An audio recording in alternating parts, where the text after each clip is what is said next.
Bonjour, inutile de vous dire qu'avec toute l'équipe de l'Objet du Scandale, nous sommes ravis de vous accueillir ce dimanche après-midi pour parler des médecines parallèles, des médecines douces. Est-ce un objet de scandale ou est-ce qu'au contraire, c'est très utile pour la santé? Nous allons en parler avec de très nombreux invités. Après ce petit coup de luminothérapie, médecine douce par exemple, il paraît que ça agit sur l'humeur, surtout si vous êtes finlandais et que vous vivez dans le noir 6 mois par an. Donc Nicoletta, bonjour. Merci d'être avec nous. Sylvain Augier, qui nous a rejoint aussi. Bernard Debré, qu'on ne présente plus puisqu'il est docteur en médecine. Céline Alvarez, qui est thérapeute et qui a étudié notamment la sophrologie. Michel Simès, que tous les téléspectateurs des chaînes publiques connaissent, puisqu'il est notre docteur House à nous.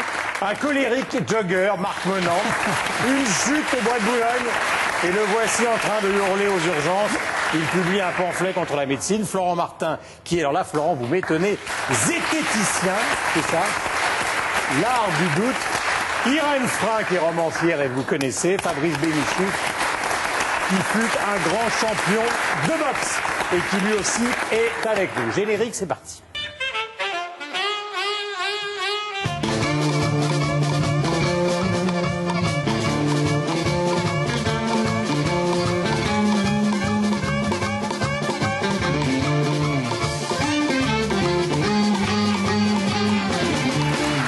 Médecine douce, médecine parallèle, est-ce un scandale?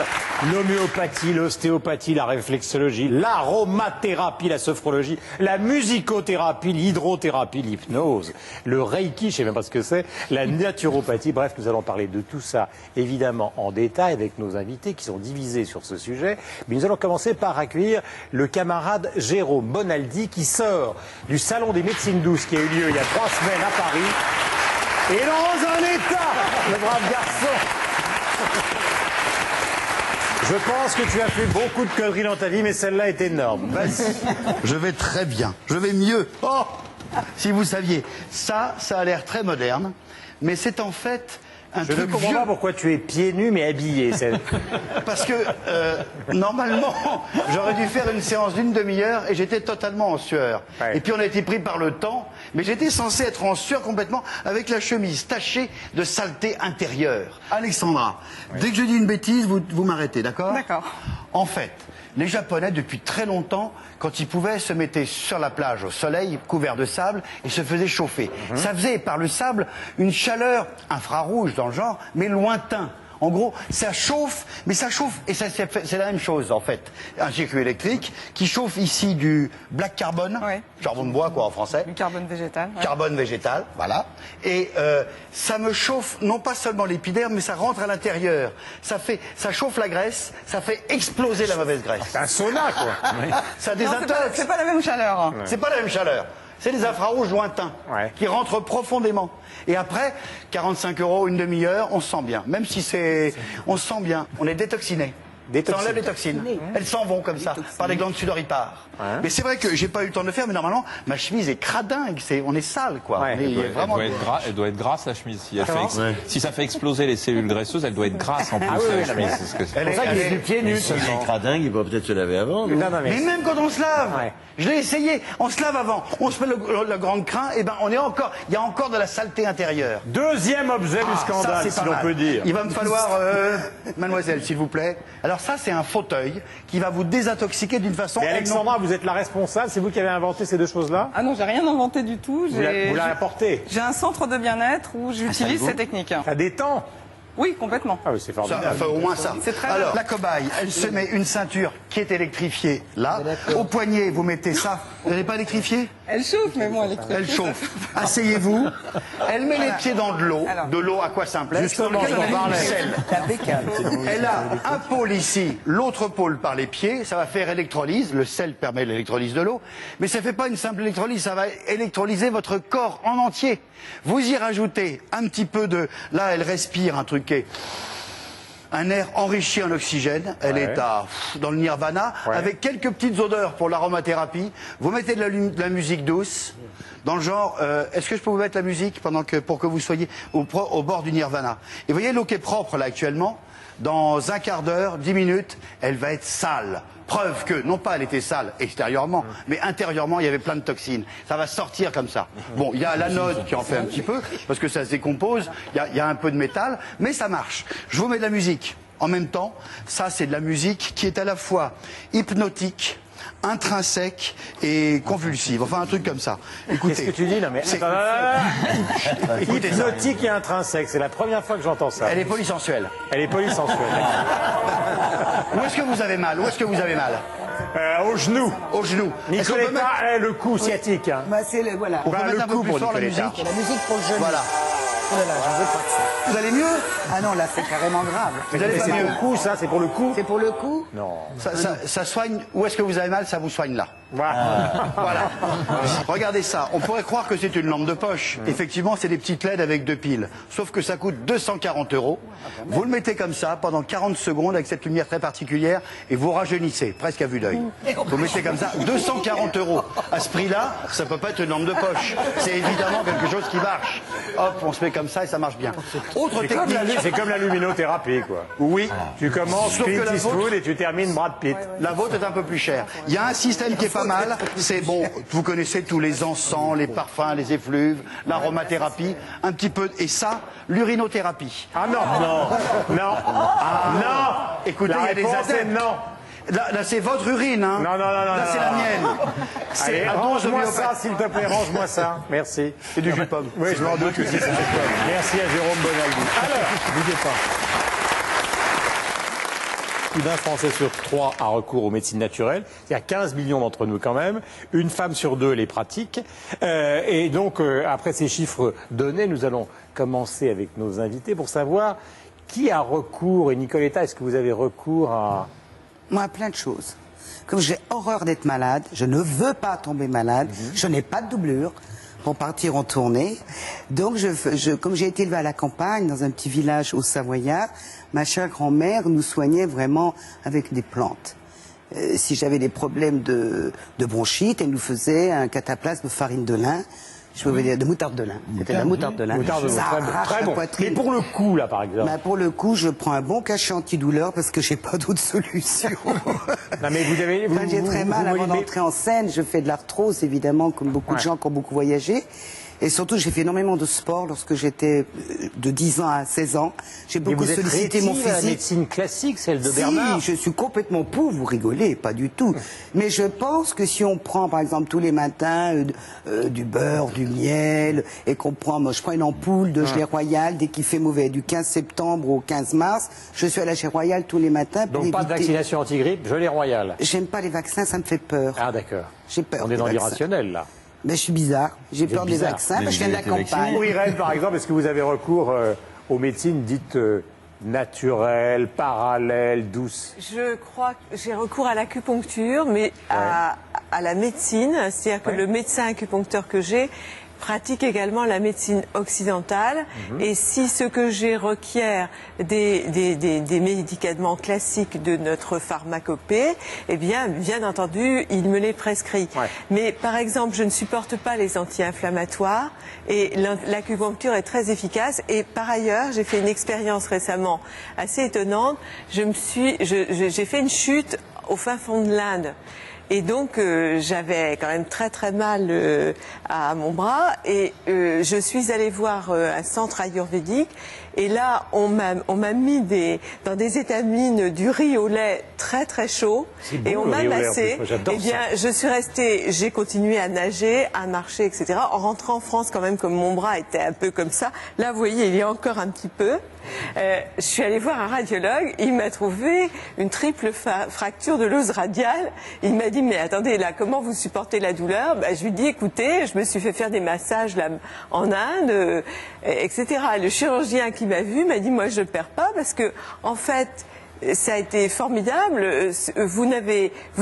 Comme vous ne souffriez pas, vous avez commencé vous-même en nageant votre rééducation Et il m'a dit... Il a dit le riz au lait, ça marche pour les fractures. Il n'a pas dit Non, il a que pas le dit riz au ça. lait marchait, mais il m'a dit que l'Ayurveda a eu un très bon effet sur moi. Et en fait, je crois que les gens qui m'ont accueilli étaient des gens, souvent comme sont les médecins indiens, très empathiques.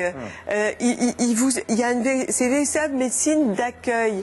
Et à ce moment-là, il y a certainement eu un effet d'autosuggestion, peut-être d'auto-hypnose, qui fait que cette douleur, qui généralement est atroce, m'a dit le chirurgien, finalement, je l'ai très très peu sentie. Sylvain, vous avez raconté dans l'instant où tout a basculé, donc cette affaire qui vous a broyé une partie de la jambe. Je me suis arraché le pied, ouais. Voilà, vous êtes arraché le pied dans un accident. C'était quand? Il y a 20 ans. Il y a 20 ans. Donc soins, multiples opérations et Une vingtaine d'opérations, oui. Une vingtaine de greffe. d'opérations. Vous êtes à la télévision, tout le monde vous connaît, mais la douleur est telle que quand on tourne des émissions, vous tombez dans les bras de quelqu'un qui vous donne de la morphine. Comme n'importe quel accidenté est traité par la morphine. Sauf que ça dure. Parce que la douleur dure et que je tombe dans le piège de la morphine à laquelle on s'accoutume. Ouais. Et puis on augmente les doses pour obtenir le même effet. Ça s'appelle, voilà, c'est l'addiction vraiment classique. Et est-ce qu'à un moment, justement, pour vous sortir de la morphine, parce que c'est la fin du livre, vous racontez comment vous en êtes sorti, vous êtes passé de l'autre côté, c'est-à-dire, je ne sais pas si c'est le massage au riz au lait, mais enfin, avec d'autres techniques, justement. Ouais, j'ai tout arrêté. J'ai arrêté tout ce qui était antalgique majeur, la morphine au premier lieu. Et au jour d'aujourd'hui, je vis avec cette même douleur que je supporterai toute ma vie, mais je la traite de façon différente. C'est-à-dire, j'ai des rendez-vous réguliers avec un monsieur qui est ostéopathe, éthiopathe, c'est-à-dire la science du comportement. Il pose ses mains sur moi. J'ai recours aussi à des massages avec des huiles essentielles, le magnétisme, et j'ai complètement abandonné toutes les techniques de l'allopathie, enfin de la médecine occidentale traditionnelle, et je vis parfaitement bien avec cette douleur. Et ça vous soulage, c'est-à-dire que ça vous soulage autant que pardonnez-moi l'expression, mais le shoot de morphine que vous faisiez une fois par jour il y a quelques années. Je vis avec la même douleur, mais je la supporte très bien mentalement. Ouais. Mais j'ai aussi fait un accompagnement, appelons ça une psychothérapie, qui dure depuis plusieurs années maintenant. Est-ce que cette douleur vous accompagnera tout le temps? Oui, je pense, oui. Je vais continuer avec mes méthodes douces. Classiques. Voilà. Classique. J'ai plus envie de me faire... Donc c'est une certaine forme de conversion. Absolument. Fabrice, par exemple, quand on prend des coups, ce qui est quand même votre métier, est-ce qu'à un moment on les fait passer par autre chose que... Parce que les gens, ils voient toujours l'image du type qui lève les bras, qui monte sa ceinture, ce qui a été votre cas à plusieurs fois dans votre vie. Mais à un moment, quand la caméra s'en va et que vous rentrez chez vous avec votre femme et que vous avez pris quand même des bons coups dans la tronche pendant toute une soirée, qu'est-ce que vous faites? Il y a déjà le câlin de sa femme quand on rentre qui fait beaucoup de bien. Il y a le câlin de sa femme qui fait le câlin, ça c'est... Ça fait énormément. Ouais. Et ensuite, non, j'ai eu recours pendant des années, vu que j'étais sportif de haut niveau, à l'allopathie quand j'avais des problèmes, aussi bien musculaires que tendineux. Qu'est-ce que c'est que l'allopathie? Parce que la médecine traditionnelle. Et à force de l'utiliser, c'était comme une drogue, on était obligé de recommencer parce qu'on se refaisait mal. Et on était constamment obligé d'en prendre. Alors j'ai trouvé une médecine, on peut dire parallèle entre guillemets, en habitant en Amérique du Sud, auprès des Indiens en Amazonie, ou dans tous ces pays-là, à base de plantes, de tisanes et autres. Et ça m'a permis de passer totalement... Il y avait des plantes un peu hard ou des plantes genre tisane? Il y avait des plantes hard qui vous détendaient bien, non mais... mais on me faisait des cataplasmes de plantes et autres sur les tendons. Sur les tendons, les inflammations, les problèmes de muscles, etc. La médecine d'aujourd'hui, la médecine donc classique chimique, utilise énormément les corticoïdes avec tous les problèmes secondaires que cela entraîne et très rapidement. On n'utilise pas les corticoïdes pour les tendinites. Mais si, mon cher professeur. Mais attends, je t'explique. Le type menant, il est comme ça, il est au bois de Boulogne, il fait un jogging, il se ramasse une racine, il se casse les figures, si j'ai bien lu le livre, et après chute à la tête. Il arrive aux urgences avec un bras comme ça et la tête en vrac. Le problème, c'est que effectivement, c'est son cas personnel qui est arrivé, s'est cassé la gueule, etc. Mais quand on lit son livre, ce qui est tout à fait extraordinaire, parce que je l'ai lu jusqu'au bout. Oh, pas tout à fait. Il y a du survol. Il y a du survol. Je l'ai lu. Alors, il ne faut pas se faire vacciner. très dangereux. Ouais. Alors, c'est vrai que la variole a disparu, mais Marc nous dit qu'elle aurait dû Les disparaître épidémies ont disparu bien avant les vaccins. La variole, la poliomyélite a disparu, elle aurait dû disparaître. Mais ça, c'est formidable, Marc.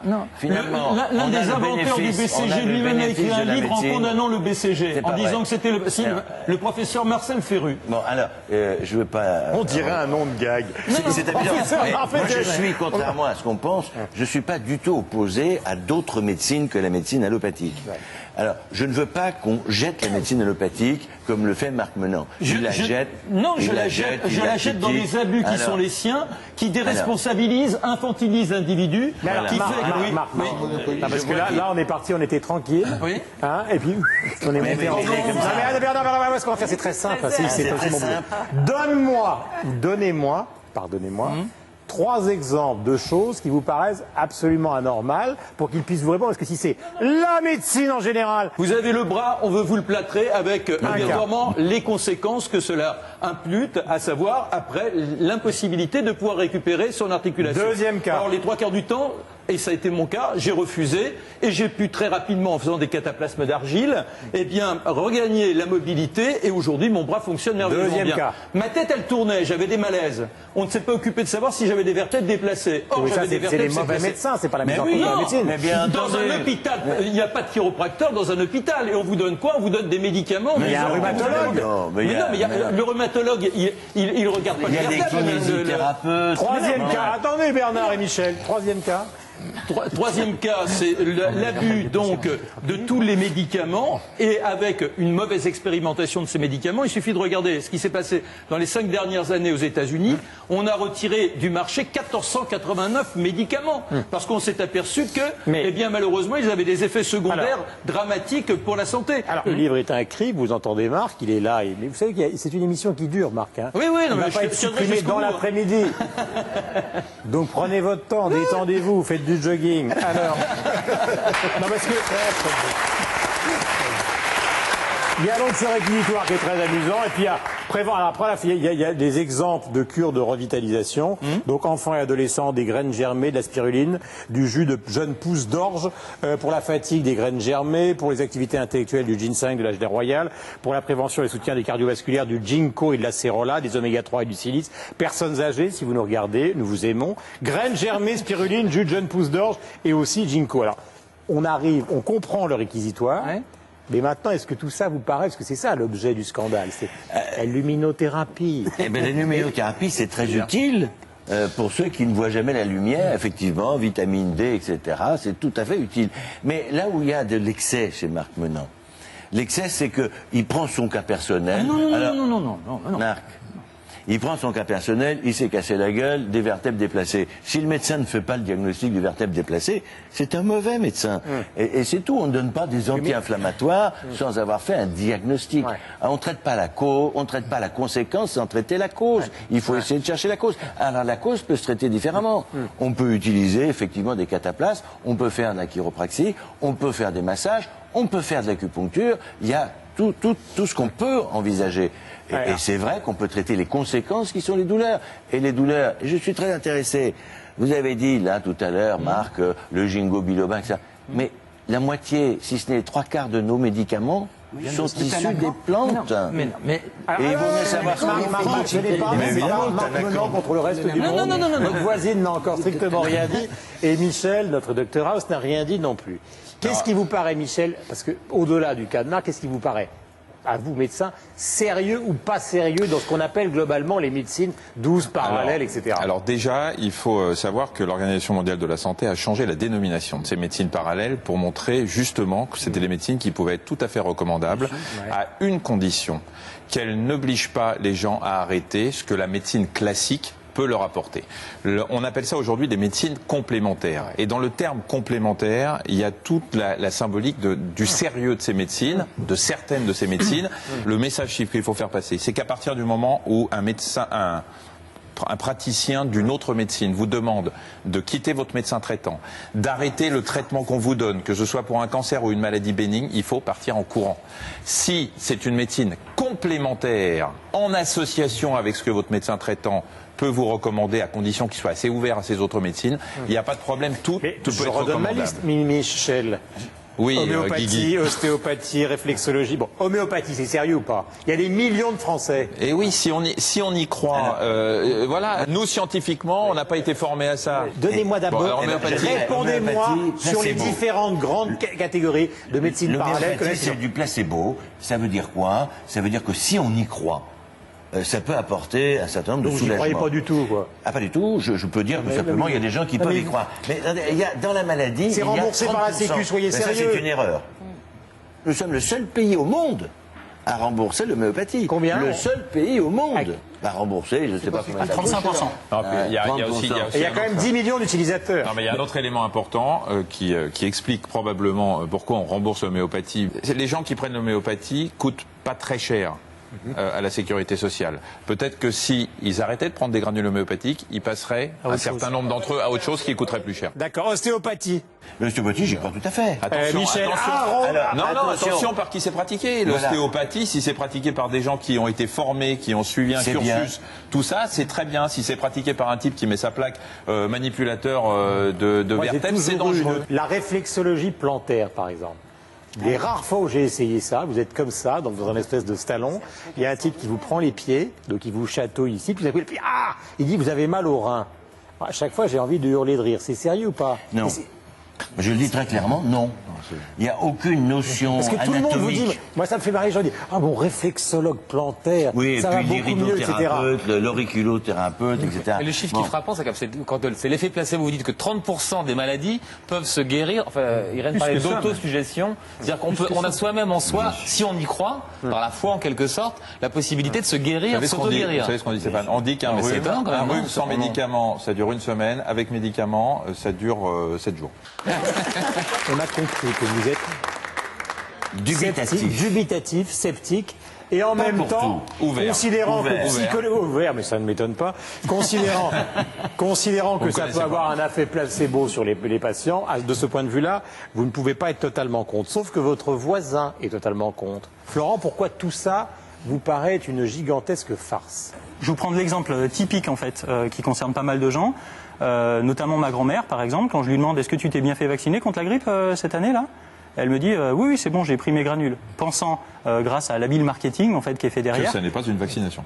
Pensant que c'est un vaccin et qu'elle est protégée. Oui, mais sauf que là encore, si je puis me permettre, je ne veux pas monopoliser, mais quand même, il y a des statistiques et l'un des grands professeurs, là encore, moi je fais une enquête. Il s'abrite derrière mais non, ses mais amis. je m'abrite pas. Je fais une enquête, c'est mon métier de journaliste. En l'occurrence, eh bien, qui dit que le vaccin contre la grippe, et lui, il lui accorde une importance, une efficacité. Il dit à partir de 60 ans, ce vaccin n'a plus d'efficacité. Et que par conséquent, on vaccine par principe, mais que ça ne sert plus à rien. Et c'est lui, il s'appelle le professeur Fiaget, qui est du CHU de Lyon. Ça veut dire que la haute autorité de santé, que le ministère de la Santé, Mais c'est lui, il est au ministère de la Santé. Alors, oui. le ministère de la Santé rembourse aux personnes qui ont plus de 60 ans le vaccin en sachant que ça sert à rien et que ça coûte une fortune à la société. Ça fait partie C'est des conneries. c'est pas possible. Sauf que ce sont les chiffres qui sont là. Il y a un type qui dit ça mais il est chargé au ministère de la Santé des vaccinations en France. Mais c'est pas possible qu'un type chargé des vaccinations dit ça marche pas et pourtant on rembourse.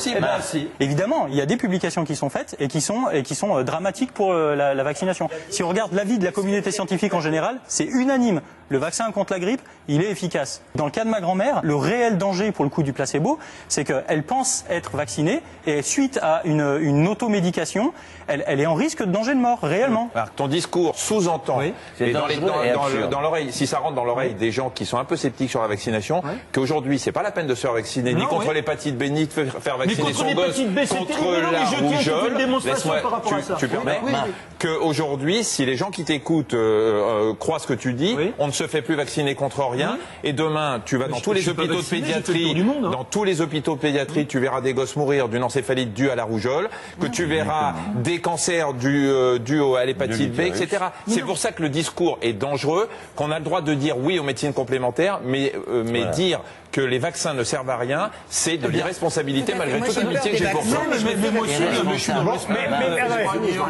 faire quelque chose comme au basket, time out, comme disent nos camarades américains. La perception des médecines douces ou parallèles à travers les générations, voici ce sujet réalisé par le doué Alexandre Gamelin.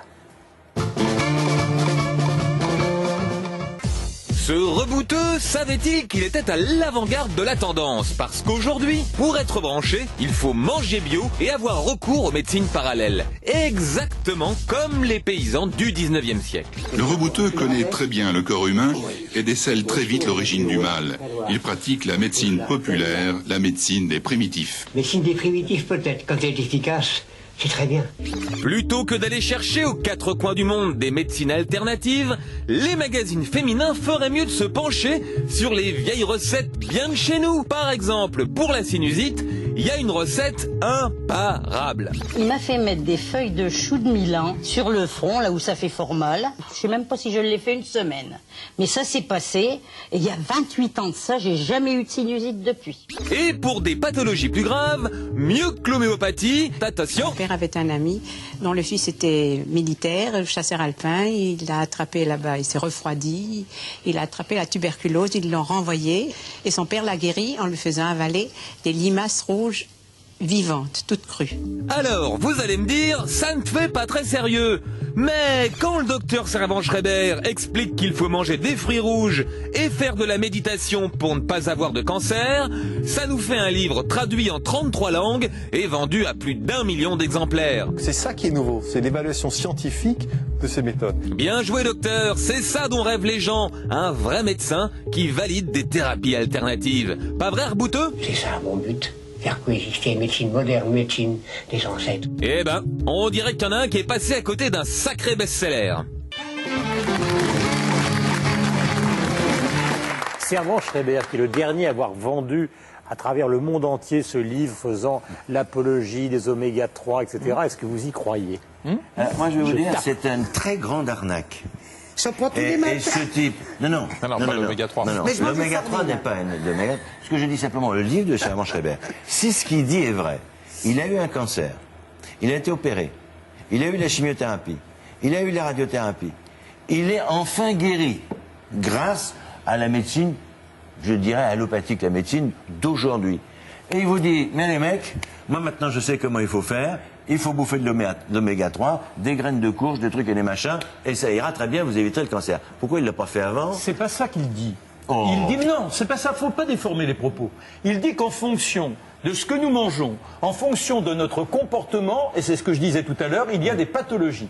Et qu'à partir du moment où on aurait une sorte de reconditionnement de nos façons d'être, il y aurait nombre de maladies qui n'existeraient pas. Tu es en train de nous dire, si j'ai bien compris, et ce garçon est en train de nous dire qu'il vaut mieux être en bonne santé que malade, et que pour ça, pardon, il vaut mieux avoir une hygiène de vie considérable et prendre pas trop de médicaments. Mais il n'y a pas que les médicaments, c'est de ne pas prendre de produits laitiers, ne pas prendre de viande rouge, ne pas prendre de... Non mais j'ai tout un chapitre sur mon livre, j'ai tout un chapitre sur mon livre sur... Parce que depuis des années, quand on rencontre des médecins, ils disent prenez au moins 2 ou 3 verres de vin par jour pour les hommes et un verre. Si, c'était juste avant de conduire. Juste avant de conduire. La semaine dernière, il y a une visiblement, vous ne lisez pas les mêmes livres. Je vais dire simplement, Guillaume, c'est énorme. Marc est en train de nous dire, pour ne pas grossir, ne prenez pas de graisse. C'est vrai. Pour ne pas avoir cancer du poumon, il ne faut pas fumer. Du poumon, il ne faut pas fumer. Ce sont des portes ouvertes. Et donc le vin, il y a 3 jours. Pourquoi on dit que c'est pas bon maintenant le vin? Parce que des études ont été faites extrêmement sérieuses. Mais non. C'est tout prouvé avec des statistiques. Donc on dit maintenant un verre de vin, on a le cancer de ci, le cancer de ça. Que vos positions sont relativement le mauvais vin compétentes ou conciliables, si on peut dire. Effectivement, l'hygiène de vie est plus importante que la médication à outrance, mais la question maintenant centrale, c'est plutôt celle des maladies dites graves. Est-ce que les maladies graves peuvent transiter par les médecines parallèles? C'est ça? Pour certaines? Pas uniquement, non. Elle n'a encore rien dit. En complément. Moi, je travaille auprès de personnes qui sont atteintes du cancer ou qui sont en rémission, et c'est pas ou l'un ou l'autre. je travaille avec des oncologues et ils sont tout à fait ouverts au fait que leurs patients, justement, en viennent à des médecines complémentaires parce que ça leur fait un grand bien intérieur. Parce que, justement, nous prenons la personne dans sa globalité, c'est-à-dire l'émotionnel, l'énergétique, le physique aussi, mais on s'en occupe pas, on n'est pas médecin. J'ai même des gens qui sont extrêmement éduqués, etc., type François Mitterrand, parce qu'il a été opéré chez vous 2 fois, dans votre service, qui, justement, à un moment, c'est-à-dire une fin de vie qui est quand même extraordinairement douloureuse, sortent du contexte de la médecine classique pour aller voir d'autres choses. Alors, c'est tout à fait normal, mais quand on sait qu'on est en fin de vie, quand on sait qu'on a des douleurs extrêmement importantes, on va d'abord retirer quelquefois sa confiance aux médecins, aux chirurgiens. Et ça a été le cas de François Mitterrand? Secret médical. Secret médical, moi je peux rien dire. Attendez, il n'est plus là. Attends, il n'est plus là. Autrement, moi je vous fais une cure de luminothérapie. Dans les commissariats de police, ils font de la luminothérapie. Bernard, regarde. Je dirais, dans le cas classique, c'est vrai que quand on a des douleurs importantes, quand on sent venir la mort, alors la morphine. On va vers des médecines qui sont des médecines irrationnelles. C'est clair. Dans votre cas, je ne dis pas que c'est une médecine irrationnelle. Je dis qu'effectivement... Je vous promets, mais bien sûr.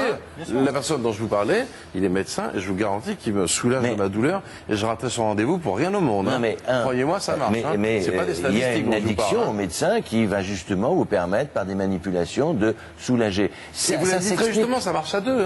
Mais oui, c'est parce que j'ai confiance en lui et qu'il a un savoir-faire extraordinaire. Mais bien entendu. Et il faut bien comprendre que quand on donne de la morphine, il y a une addictologie. On devient addict à la morphine, on est en des doses extraordinaires, ça marche de moins en moins bien. Et quand on a la force d'arrêter, comme vous l'avez fait, quand on a la force d'aller voir d'autres médecines, parce que l'acupuncture peut marcher, d'autres médecines peuvent marcher, et ça, on ne sait pas très bien pourquoi, mais on sait que vraisemblablement, au niveau du cerveau, il y a des endorphines qui sont sécrétées et qui calment la douleur. C'est très important. Comment les manipuler, ces endorphines? Comment les mobiliser? Il y a beaucoup de médecines qui peuvent les mobiliser. Vous diriez que vous guérissez ou que vous soulagez? Non, moi j'accompagne. C'est-à-dire que c'est de l'accompagnement totalement. Voilà. Et c'est complémentaire. Ça, comme disait Fabrice, ma femme aussi m'accompagne. Enfin, je veux dire, ça n'a pas rapport avec la médecine.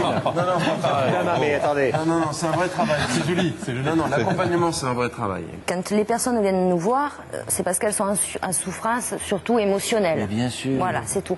Et nous, on s'occupe de ce côté émotionnel. Mais les psychiatres aussi, les psychologues aussi, pas de la même manière, les psychanalystes aussi. Pas de la même manière. Donc on peut sortir de n'importe où et décider qu'on est psychothérapeute et recevoir des gens très malades. Est-ce que là on n'est pas justement au bord du truc qui devient inquiétant? Mais là-dessus je suis d'accord avec vous parce qu'au jour d'aujourd'hui nos professions à nous ne sont pas réglementées et c'est là où il y a beaucoup de dérives. Comment vous mesurez les progrès que vous comptez apporter à notre rémission? Mais ce sont les gens eux-mêmes. Donc c'est à moi de dire si je vais mieux, mais vous n'avez pas moyen de mesurer les... Non, aucun. Le problème c'est ça. Le problème clairement il est là. C'est que dans ce genre de thérapie, si le corpus de preuves qui vient étayer la réalité de l'efficacité de votre pratique, si c'est des témoignages, on est en face d'une étude biaisée déjà. Je vous donne un exemple qui est tout bête. Quelqu'un qui vend des talismans d'enlèvement contre des talismans de protection contre l'enlèvement extraterrestre.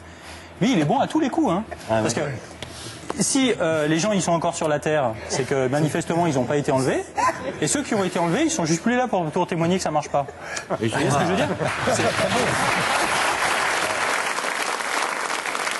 Nicoletta, question de bon sens. Non mais alors, recommencez Nicoletta, allez-y. Non mais oui, dans mon entourage, je connais des gens qui prennent des cours de formation, que ce sont des chanteuses en général, qui sont professionnelles, mais pas des vedettes, entre guillemets. Choristes, professionnels, voilà. Plein de gens comme ça, qui donnent des cours de chant et qui maintenant disent « Je suis devenu psychothérapeute, je soigne des gens avec la voix. Je fais des cours chez moi, je leur fais découvrir des tas de choses grâce aux sonorités. Je meurs de rire quand j'entends ça. Non mais, termine. Et on prend des cours où vous soignez comment psychologiquement, puisque vous dites je suis thérapeute. Ah, la situation c'est ça que je veux savoir. Qu'est-ce qu'elle fait? Elle parle, qu'est-ce que vous faites? Personnellement? Oui. Comment vous, entre guillemets, recevez les gens, les soignez? Prenez pas ça mal. Non, pas du tout, je suis curieuse, c'est tout. Mais la personne arrive, elle va m'exposer son problème, c'est pourquoi elle vient me voir, mais enfin... les personnes viennent me voir surtout par bouche à oreille. Donc, je veux dire, les gens seraient mécontents, les médecins seraient mécontents. ça n'arriverait pas. Et donc, on va discuter un petit quart d'heure. Ensuite, je vais la faire allonger sur la table. Je vais lui faire une séance de Reiki. Donc, on va certainement venir à la fameuse question, mais qu'est-ce le Reiki? Le Reiki. Oui. Donc, le Reiki, c'est une méthode énergétique japonaise qui est basée sur le taoïsme, sur le bouddhisme tibétain et d'autres techniques énergétiques qui a le yin, le yang. Le yin, le yang, les chakras, l'équilibre, c'est activer le magnétisme humain du bon magnétiseur de province. Voilà, en gros, c'est comment arriver à faire lever ce qui se dégage de tout à chacun. On entre dans une sorte de spiritualité. Alors là, on est allongé, Marc, on est allongé pour l'instant, madame. Alors, ensuite. Non, mais c'est intéressant, je n'ai jamais vu de psychothérapeute, donc je voulais savoir. Mais je ne suis pas psychothérapeute, moi. Sophrologue. Je fais de la sophrologie, voilà, je fais de la sophrologie, du Reiki et de la réflexologie plantaire. Oui, c'est ça. Donc vous faites des techniques traditionnelles qui sont là pour accompagner la médecine. Mais par exemple, quand vous entendez Bernard Debré qui vous dit la réflexologie plantaire, vous savez, après les avis, enfin je veux dire, mais voilà, c'est dangereux les avis. Mais si on arrive avec sais, Stéphane et Pierre, que je vous donne mon pied. Prendre son pied. Voilà. Imaginez que je vous donne mon pied. Elle le prend. Elle le prend. Deuxième stade. Il y a quand même une responsabilité de dire à l'un d'entre nous, t'as mal au foie, t'as mal au rein, t'as mal à la tête. Je me lance pas dans mais ça, je pense que c'est la conscience professionnelle aussi, et c'est valable dans n'importe quel corps de métier. Alors vous leur dites quoi? Vous leur massez les pieds, oui. Ciao, c'est 200 €? Non, généralement, mettons, j'ai un patient qui a une tendinite, je vais lui masser à l'endroit qui correspond sous la voûte plantaire à l'épaule, et ça soulage. Mais c'est la personne qui nous le dit. On a besoin de cette information. Moi, je me retournais vers vous tout à l'heure après avoir entendu ce que vous proposiez comme soin, en me disant, mais est-ce que vous n'allez pas me recommander finalement d'aller voir, quelle que soit ma maladie, quelqu'un qui aura du temps à me consacrer, quelqu'un qui pourra m'écouter, du temps que vous n'aurez peut-être pas vous à l'hôpital, ou vous Michel avec pas votre travail, ou les patients qui arrivent derrière, et que ça va me faire du bien dans une certaine proportion. Bien sûr. Est-ce que vous n'avez pas une... Est-ce que vous imaginez la solitude du malade qui a un cancer, qui a une souffrance, la solitude, quand il ne trouve pas en face de lui le médecin qui non seulement va le traiter, mais va être en empathie avec lui, ça marchera moins bien. Mais Bernard Debré, dans les hôpitaux, il y a des psychothérapeutes, il y a des psychologues pour les maladies graves. Ce qui est plus intéressant, je me réfère à votre livre, je reprends l'exemple de Mitterrand, c'est justement qu'on voit bien 94-95, type quand même très intelligent, qui a gouverné le pays de septennat, le glissement 94-95, tout d'un coup on retrouve dans son entourage, je termine Marc, on retrouve dans son entourage des gens qui sortent totalement de la médecine classique, dont on taira les noms parce qu'on n'a pas envie de... Oui, mais il a un anesthésiste à côté de lui. Et pourquoi pas? Mais je pose la question. C'est une affaire de bêtises. Comment dans les thérapies. Non, mais ça revient à la question de Stéphane. C'est effectivement, à un moment, quand on a quelque chose de grave dans la vie, que ça se transmette par un événement ou une maladie, on a besoin d'être entendu. Mais bien entendu. Mais pourquoi pas? Est-ce que ça ressort de la médecine? Oui, je respecte toute une partie de la médecine, le travail, la recherche, il faut encourager la recherche. Ça, c'est pas discutable.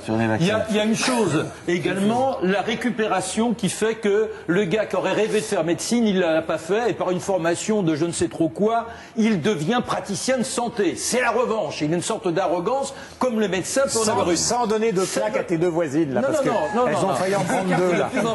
Mais il n'en reste pas moins qu'aujourd'hui, pourquoi on va vers ces médecines-là quand on a une maladie grave? C'est parce que les statistiques sur les traitements du cancer montrent qu'il y a énormément d'échecs.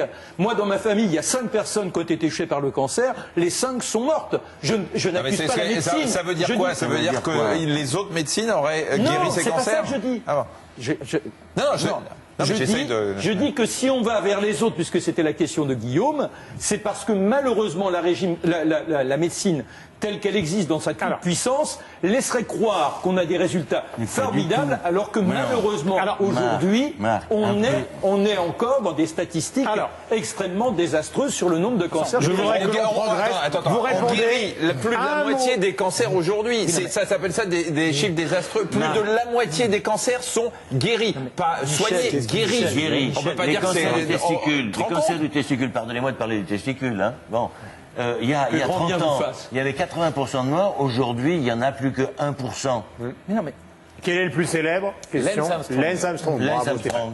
Voilà. Non, mais Mais il y a aussi... Dernier mot d'Irène, après je voudrais qu'on... Quand on a une maladie très grave avec un pronostic très mauvais, je crois qu'à ce moment-là, il y a un phénomène aussi de panique et qu'on va aller consulter dans tous les sens. Pour Mitterrand, au fin fond de la Chine de l'Ouest, moi j'ai rencontré un médecin pas un médecin, un vieux monsieur qui, sur les bords de la montagne de Jade, faisait des mélanges de plantes qui étaient censés soigner le cancer de la prostate. Eh bien, j'ai su que Mitterrand avait fait venir ces plantes de Chine de l'Ouest. Et je crois qu'il essayait tout. Et je crois que quand on est dans cet état-là, même quand on est l'homme le plus intelligent du monde, on a peur de la mort et on essaie tout. Et à ce moment, et en cachette du médecin traitant. Et qu'est-ce que vous voulez? Ça s'explique, c'est humain aussi. Mais vous savez, vous défendez les médecines douces de façon très passionnée, mais je ne vous trouve pas très calme. Je suis calme, je suis passionné. Non, il n'est pas calme. Non, mais un mot sur les médecines. Ça, c'est ce qu'on appelle un râteau. La médecine. Non, mais c'est pas grave. C'est ce qu'on appelle un râteau. Je voudrais qu'on découvre justement, grâce à Stéphane Bakowski, ce qu'est cette autre médecine, notamment dans sa configuration la plus célèbre pour nous, qui est l'acupuncture. Regardez. Au XXe siècle, l'espérance de vie en France est passée de 50 à 80 ans. Vive la médecine, vive la science, vive le progrès! Et pourtant, en 72, des médecins décident de faire un bond de 2500 ans en arrière en revenant à la médecine chinoise ancestrale. Pour la première fois en France, on anesthésie une patiente grâce à l'acupuncture. Alors madame, ça fait mal? J'ai chaud un peu, moi, c'est tout. Oui. Eh ben voilà, sous son drap, elle a chaud, mais elle n'a pas mal. Et encore, nous on débute. Mais en Chine, l'acupuncture permet d'ouvrir le thorax d'un patient, de lui enlever un bout de poumon, et pendant ce temps-là, il peut encore déguster une petite cuillère pour le chirurgien, une petite cuillère pour l'infirmière. C'est dingue ce truc. À peine recousu, le patient peut repartir au boulot. En France, certains médecins sont donc persuadés que l'acupuncture peut faire des miracles. Ainsi, le docteur Le Foll, ancien dentiste, est convaincu de pouvoir guérir le cancer en plantant ses petites aiguilles au bon endroit. Vous me direz, qui peut croire un truc pareil? Eh ben c'est ça le problème. Ceux qui y croient sont souvent des patients à qui la médecine moderne n'a laissé aucun espoir. Vous savez, en ce qui me concerne, j'ai que ça. Ah, forcément, ce serait chouette que l'acupuncture fasse des miracles. Selon l'OMS, seuls ses effets contre la douleur et les nausées ont pu être prouvés. N'empêche, elle est toujours pratiquée dans les hôpitaux chinois où les patients continuent d'y croire. Moi, j'ai un problème de thyroïde, donc j'ai recours à l'acupuncture et je prends des médicaments chinois en même temps. La médecine occidentale ne peut pas réguler ma sécrétion d'hormones, c'est très efficace. Oh, elle a bon dos la médecine occidentale. En attendant, quand les Chinois se soignaient avec leur médecine traditionnelle, leur espérance de vie était de 35 ans, tandis qu'aujourd'hui, elle est de 72 ans. Alors, tous ces progrès fulgurants, ça serait pas un peu grâce à la médecine occidentale ?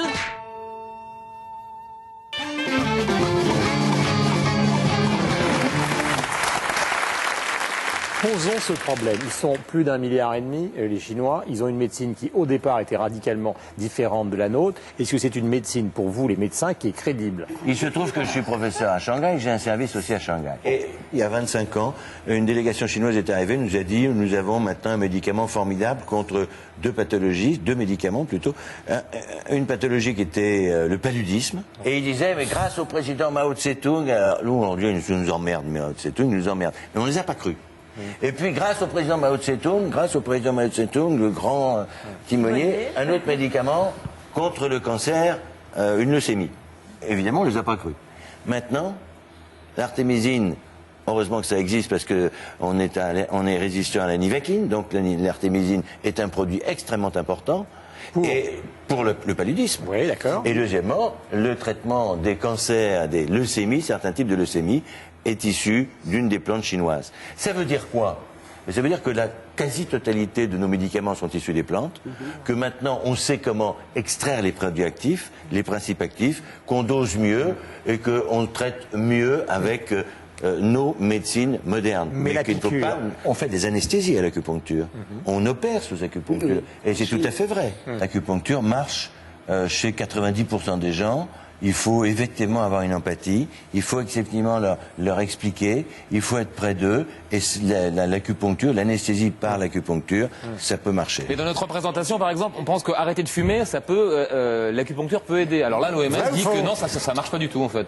Toujours moi, j'ai déjà envoyé des patients qui voulaient arrêter de fumer. Je les ai envoyés chez l'acupuncteur parce qu'ils voulaient pas de patch, ils voulaient pas de gomme, ils voulaient pas tout ça. J'ai dit, essayez l'acupuncture ou essayez l'hypnose. Et ça a marché sur un certain nombre de personnes. Pourquoi? J'en sais rien. Le problème, il est là, Guillaume, c'est que... le problème, il est là, c'est que la médecine chinoise, nous, on n'a pas été formés à comprendre ce qui se passe avec cette médecine chinoise. Le yin et le yang, enfin, peut-être que Bernard, qui va à Shanghai, comprend mieux que moi.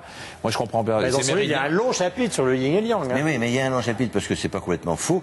Le problème à l'heure actuelle, c'est qu'on voit un basculement de la médecine chinoise vers la médecine occidentale. Ouais. Mais comme ils n'ont pas d'argent... C'est-à-dire vers les antibiotiques. Vers les antibiotiques, vers les interventions chirurgicales classiques, etc.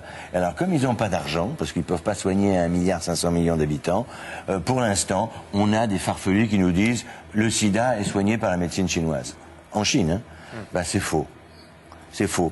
Alors on peut améliorer, traiter, prendre en charge un certain nombre de pathologies, mais beaucoup de pathologies modernes ne sont pas traitées par la médecine chinoise. Mesdames et messieurs, c'est le moment historique où entre déguisé en Fu Manchu, Jérôme Bonaldi, qui vient avec son médecin personnel pour une séance d'acupuncture. Je remarque, la jeune fille, que tu as installé, Jérôme, dans ton bain de pied électrifié. L'eau est de plus en plus marron, noire, je ne sais pas ce que c'est. Ah, c'est de la ganouille, là, même. Hein. Voilà, donc elle est libérée de ses toxines. Peux-tu nous présenter la charmante médecin qui est à tes côtés? Je vous présente le docteur Manola. Manola. Bonsoir, madame. Elle a fait d'abord des études de médecine en France, traditionnelle, enfin occidentale. Ouais. Elle est docteur en médecine, elle est généraliste. Et puis après, elle a fait des études d'acupuncture. Ce qui est formidable, c'est comme ça qu'elle a les deux cultures, les deux connaissances. Elle est capable de faire le lien, le joint, le pont entre les deux médecines. La médecine occidentale chrétienne, l'allopathie en gros, quoi. Et tu sais que tu peux te relever un peu pour parler. Voilà. Pas la peine de nous faire le... Parce qu'il est tellement dans son truc, il est allongé. Mais attends, elle m'a fait un truc pour me déstresser. Oui. Ça marche. Qu'est-ce qu'elle t'a fait? Eh ben, des petites aiguilles là et là. J'étais super stressé avant et je vais beaucoup mieux. J'avais des crampes, j'en ai plus. Sérieusement, elle est docteur en médecine, spécialiste de l'acupuncture. Vous donnez des cours également? J'enseigne à Bobigny dans le DU d'acupuncture obstétricale et la capacité d'acupuncture pour les médecins généralistes. Alors, quand on va chez un médecin allopathe traditionnel, il commence à s'intéresser à la maladie. Eux, ils s'intéressent beaucoup plus aux malades. Le médecin s'intéresse aux conséquences de la maladie. Elle s'intéresse beaucoup plus aux causes de la maladie. Exemple, quand j'ai une migraine, le médecin, il va soigner mon mal de crâne. Elle va chercher à savoir pourquoi est-ce que j'ai une migraine. Ça veut dire une médecine qui accompagne beaucoup plus le patient, qui prend soin de lui, qui essaie de lui expliquer mais pourquoi vous êtes malade, sous-entendu comment est-ce que vous allez faire pour ne plus être malade. C'est une médecine beaucoup plus humble. C'est marrant parce que j'ai une image, j'ai l'impression que dans un film de Tarantino et que vous allez mettre une énorme bagne tout d'un coup. C'est pour Bonaldi. Elle est très gentille. Donc, tu vois, c'est Michel Yeo qui va te mettre une belle et paf, tu vas tomber. C'est la femme la plus douce du monde.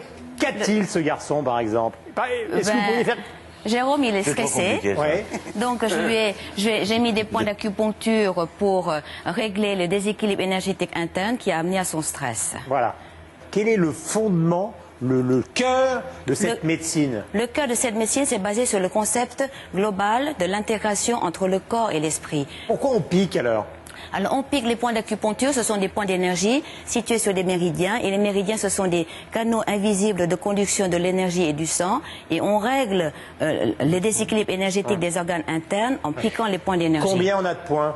365 points, plus les points hors méridien. C'est parce que moi j'ai un côté basique, un boum boum. Oui, et l'acupuncture, est-ce que ça soigne le cancer? L'acupuncture soigne les douleurs liées au cancer. D'accord, mais pas le cancer. Non, j'ai pas dit que est-ce que l'acupuncture soigne l'impuissance? Oui, ça vous intéresse? Vous voyez l'intérêt de la question?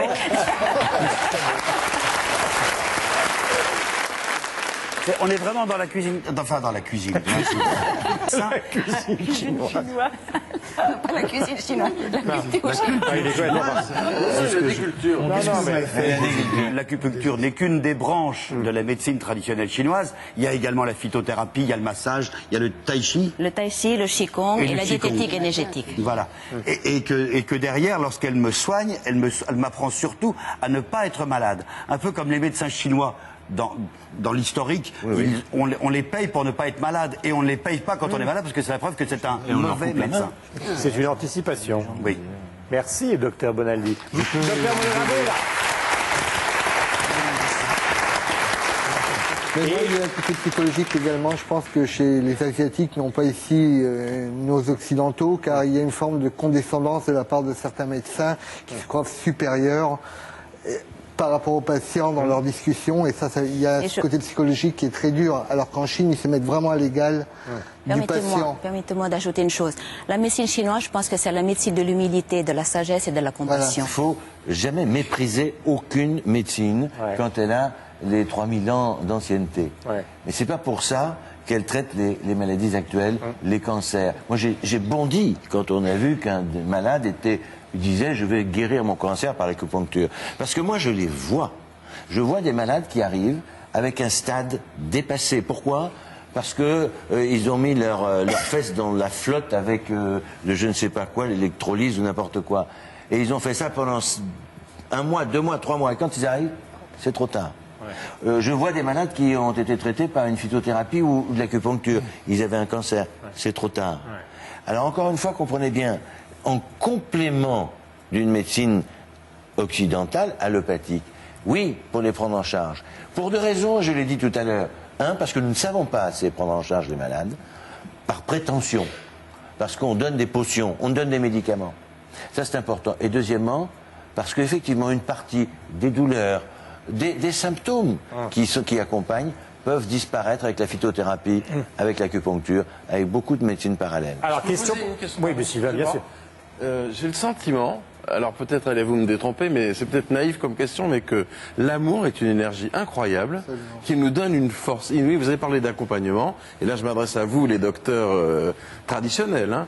J'ai le sentiment que la force de l'amour, de l'accompagnement d'un psychothérapeute qui vous prend en main, on en a parlé tous les deux tout à l'heure, est une énergie incroyable qui peut vous aider à vaincre, non pas un cancer, évidemment. Peut-être. Non, mais il y a des je ne vais pas parler de preuves scientifiques, quoique, qui montrent, je ne sais pas s'il y a de l'amour, s'il y a de l'empathie, s'il y a le fait d'avoir un médecin qui t'écoute plus qu'un autre, mais en tout cas qui te donne confiance, que tout ça agirait sur le système immunitaire et pourrait augmenter l'efficacité des traitements qu'on peut donner ou ralentir l'évolution d'une tumeur. Alors tout ça, c'est des choses qui ont été dites, ça fait des dizaines d'années qu'on dit ça. Il semblerait effectivement qu'il vaut mieux avoir un bon moral pour quand on a un cancer, pour essayer de s'en sortir plutôt qu'être dépressif, parce que le système immunitaire serait sensible à ces bonnes ondes en quelque sorte et se battrait lui-même plus facilement contre la maladie. Quand quelqu'un part à la retraite, regardez le nombre d'infarctus qui surviennent. Regardez le dimanche après-midi, Bernard. On va se calmer maintenant. Non, mais on va se calmer, autrement je veux dire que le livre est très mauvais. Question à tout le monde, et on termine par ça, qui n'a que peu de rapport avec le sujet.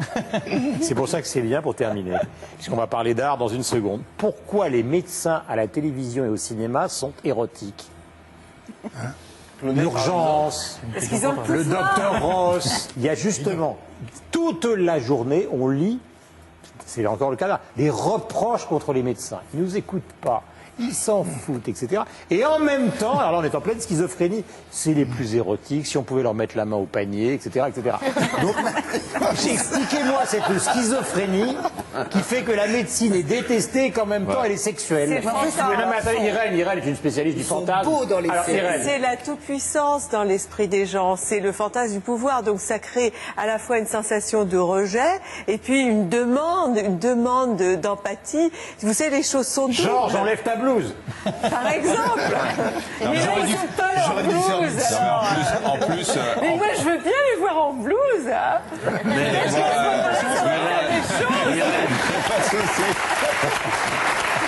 On peut même faire quelque chose de formidable. Nus le blues. Alors, un fantasme absolument extraordinaire. Mais ça existe, mais est-ce que... Cécile, Céline, pardon. Est-ce que les médecins sont érotiques pour vous? Regardez-moi bien. J'ai mon mari dans la salle. Oui, mais ça change rien, attendez. Donc, je pense que c'est l'uniforme, quel que soit... Oui, on y revient. Quel que soit l'habit, le pompier, le militaire, le médecin, le pilote... Non, mais mais les hommes aussi ont un fantasme avec les infirmières, ce qui revient finalement. C'est pas Oui, j'ai lu, non, mais j'ai lu, moi je suis comme Marc Menant aussi. J'ai toujours une étude qui vient du fin fond du Minnesota, qui passe par l'Australie, qui repasse par le pôle Nord et qui atterrit sur mon bureau. Et celle-là disait, après un long voyage, que 9% des infirmières avaient des relations sexuelles avec les malades. C'est vrai ça, Bernard, vous qui dirigez? Ah non, non, non, non. Je dois avoir avec les médecins, oui, avec les médecins.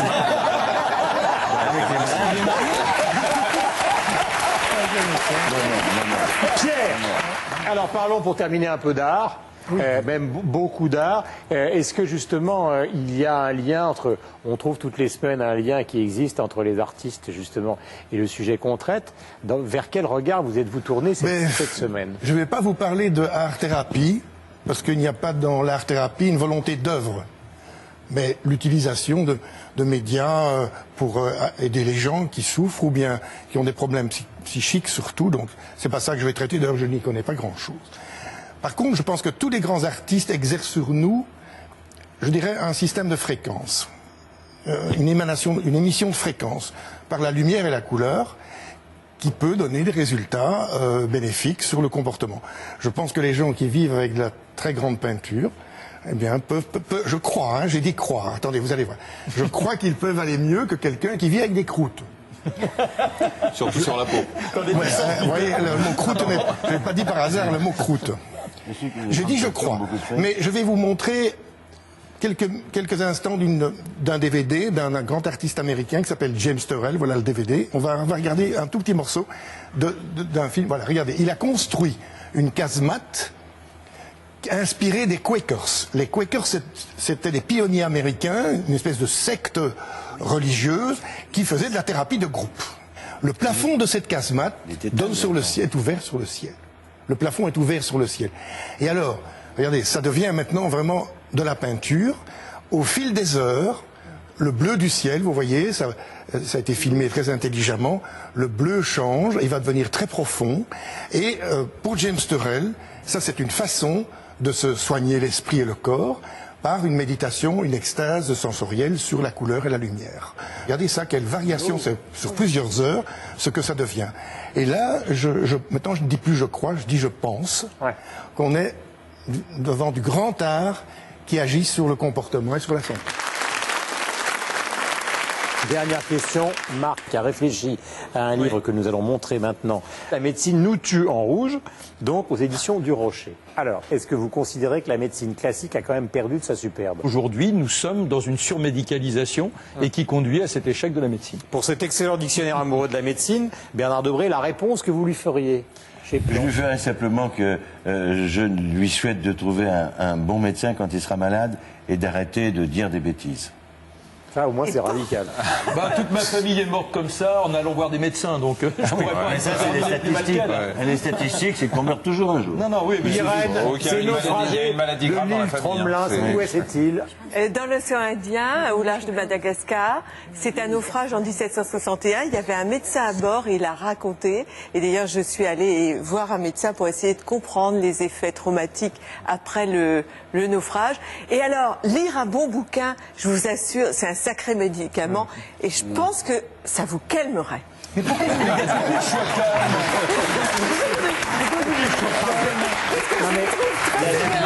Je suis pas moi énervé. Et que moi, j'ai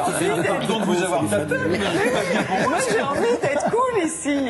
Sylvain, est-ce que cette aventure douloureuse, justement, a remis en cause beaucoup de choses dans votre vie? Vous le racontez même sur le métier que vous avez fait pendant des années, la télévision. Mais est-ce que ça a remis en cause la vision que vous aviez de la médecine? Elle m'a apporté une dimension spirituelle que je n'aurais certainement jamais trouvée autrement. Ouais. Donc je pense que c'est un mal qui a été très douloureux à traverser pour un grand bien.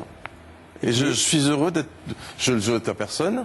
Je suis heureux, je ne regrette rien de ce qui s'est passé dans ma vie. Et je ne pense pas que la médecine traditionnelle ait perdu de sa superbe. Au contraire, ils font des progrès extraordinaires. Mais je suis très heureux de découvrir que la médecine complémentaire et parallèle, comme vous les appelez, ait fait leur apparition. Nicoletta, les 50 plus belles chansons, presque 40 ans de carrière. C'est fait. C'est fait. Et là, je vais fêter donc mes 40 ans de scène à l'Alhambra, qui est une salle merveilleuse, qui renaît de ses cendres et qui est magnifique. Et on est heureux qu'elle existe. Et je serai là à partir du 14 octobre pendant une semaine.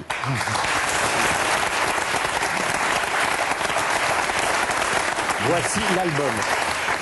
En tout cas, merci à tous d'avoir participé à cette émission. Vous avez rendez-vous avec toute l'équipe de Stade 2 parce qu'évidemment, vous retrouverez la deuxième partie de Michel avant le journal de 20h. Ciao et à la semaine prochaine.